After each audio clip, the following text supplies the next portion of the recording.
పశ్చిమ బెంగాల్లోని దుర్గాపూర్లో వైద్య విద్యార్థినిపై జరిగిన సామూహిక అత్యాచార ఘటనపై ముఖ్యమంత్రి మమతా బెనర్జీ చేసిన వ్యాఖ్యలు చర్చనీయాంశంగా మారాయి.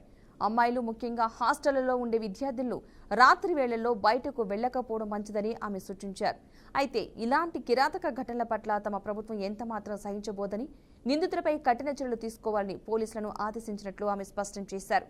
బయట రాష్ట్రాల నుంచి ఎంతో మంది విద్యార్థులు ఇక్కడ చదువుకోవడానికి వస్తున్నారని, రాత్రిపూట ఎవరు ఎక్కడికి వెళ్తున్నారో పోలీసులకు తెలియదని, ప్రతి ఇంటికి వెళ్లి పోలీసుల కాపలా కాయలేరు కదా అని ప్రశ్నించారు. ఎక్కడికైనా వెళ్లే స్వేచ్ఛ అందరికీ ఉంది, కానీ జాగ్రత్తగా ఉండాలి అని మమతా బెనర్జీ అన్నారు. విద్యార్థుల భద్రతా విషయంలో ప్రైవేటు మెడికల్ కాలేజీ యాజమాన్యానికి కూడా బాధ్యత ఉంటుందని ఆమె గుర్తు చేశారు.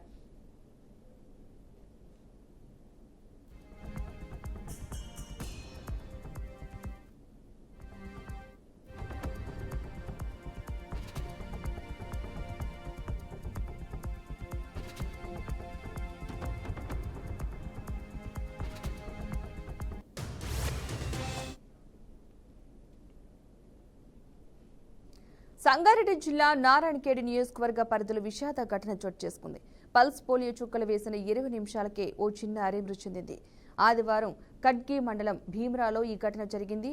ఊర్లో పోలియో చుక్కలు వేసుకుని ఇంటికి వచ్చామని తల్లిదండ్రులు చెప్పారు. అంతలోపే తమ బిడ్డ వాంతులు చేసుకోవడం, ఎడతెరిపి లేకుండా ఏడ్చామని తెలిపారు. ఇక తమ బిడ్డ విలవిలా కొట్టుకుని కళ్ల ముందే చనిపోయాడని ఆవేదన వ్యక్తం చేశారు. దీనిపై అధికారులు తగిన చర్యలు తీసుకోవాలని డిమాండ్ చేశారు.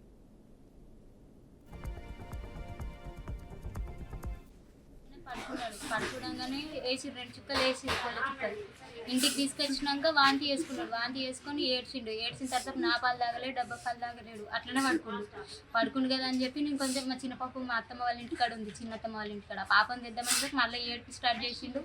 కాలు చేతులు అన్నీ ఇట్లా చేసేసి కళ్ళన్నీ తెల్లగా చేసేసిండు. అప్పటికి ఇక ఏడుస్తూనే ఉన్నాడు. ఊర్లో ఒక డాక్టర్ ఉంటాడు. ఈయనకు లేపిన అమ్మ ఎట్లా చేస్తుంది పిల్లగాడని అంటే నేను చేంజ్ చేయాలని ఉన్నాడు. నడువు పోదామని అంటే ఊళ్ళో ఆయన ఉన్నాడేమో అని పోయినాం. పోతే లేడు. మళ్ళీ వాళ్ళు పోలీసు చుక్కలు వేసిన వాళ్ళు చూసారు. అందరికి వేసేదే నీకు వేసినాము, అందులో ఏముండదు మంచి ఏనన్నది. ఇంకా ఏడుపు ఎక్కువని పెదవులన్నీ ఎండుకపోతున్నాయి. తాగుతలేడు, అసలు పాలు తాగుతలేడు. అవన్నీ ఎండుకపోతున్నాయి. మళ్ళీ ఇంటికి వచ్చినాము.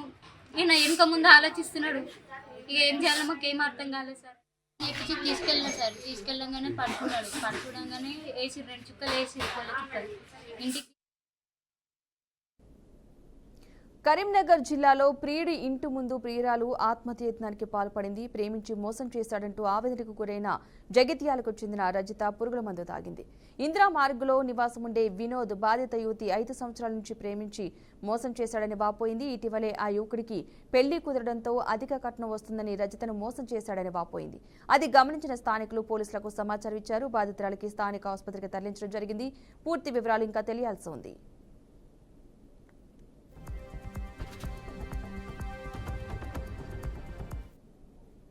ఎన్ని సంవత్సరాల నుంచి చదివించారు మేడం? ఎన్ని సంవత్సరాల నుంచి చదివించారు? 5 years. ఏమంటాడు మరి? చేసుకొని అంటుంది. రామతన్ పెళ్లి ఫిక్స్ చేసుకున్నాడు. ఇప్పుడు నవంబర్ ఈ మంత్ ఎండింగ్లోనే మ్యారేజ్ ఉన్నది. అన్నీ రెడీ చేసుకుంటారు పెళ్ళికి. ఎందుకనంటే ఆమె గవర్నమెంట్ జాబ్ ఉంది. 20 lakhs ఇచ్చి కట్నం ఇస్తున్నారు అనేసి వేసుకుంటున్నాను.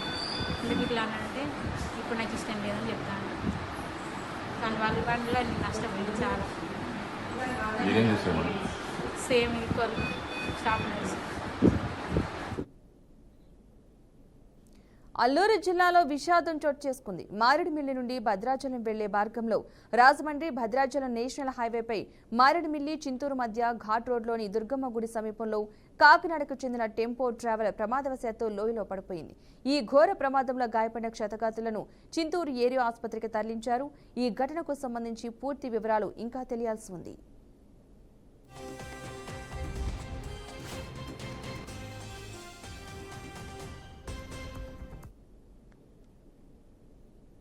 ప్రధానమంత్రి నరేంద్ర మోదీ ఈ నెల 16న శ్రీశైలం పర్యటనకు వస్తున్నారు. ఈ నేపథ్యంలో గేహౌన్స్ పోలీసులు కూంబింగ్ చేపట్టారు.